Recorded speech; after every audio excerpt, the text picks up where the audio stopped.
Hey guys, welcome back to Crazy Gamers. Today I'm gonna show you how to turn off notifications on Stumble guys. If you are new to this channel, make sure to subscribe our channel and don't forget to hit the bell icon to be updated with our new videos. So without any further ado, let's get started. First of all, open the application and click on settings option. Here you will see various options from which you can see notification option. There is one change. You have to click on that change. Here you will see each and every notification is on, marked with a green tick. You have to unselect all of them individually.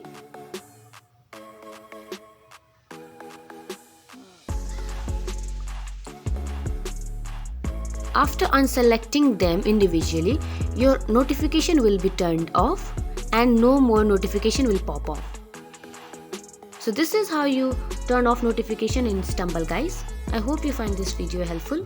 If so, don't forget to give us a big thumbs up and we'll see you in next video. Till then, have a good day. Bye bye.